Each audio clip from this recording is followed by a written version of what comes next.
But it be like we just think about where we did before, but the fact we remain, we say we did here now, so we are in the building, so now it's important with that. Yoruba boy Igbo says. So now forget what was before. Let us talk about business now. Yes, so meeting when I don't upload brand new bedu alive. So tell us waiting ginger that bedu to come out. I don't know, just the studio clear and the song just shall just enter, we just sing and just.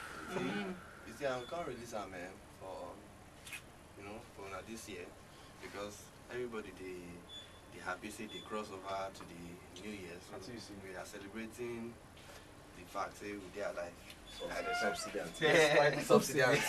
You know one thing, the time when the staff law just start, when they ask them, so how far? They don't they waste time to tell you how far, how they take start. But now the money too much money, and you know. So did you see stop and not old age. Not they put them. Old age. Oh yeah. Don't talk that in the beginning. And then get sometimes people say, oh my gosh, you say old age, eh? Well, we go come back. This now one bed where offload stop loss tear ground everywhere. Even my small nephew, that time in this morning they sing Orufu me right. It's okay, well done. But now he's 10 years old. So you see, then don't become legend in the making. You know that kind of thing. We go play the Orufu me, come back, we go offload you alive. No go anywhere. Don't go anywhere and don't touch the die. If you go anywhere, if you touch the die, you will fly in the night.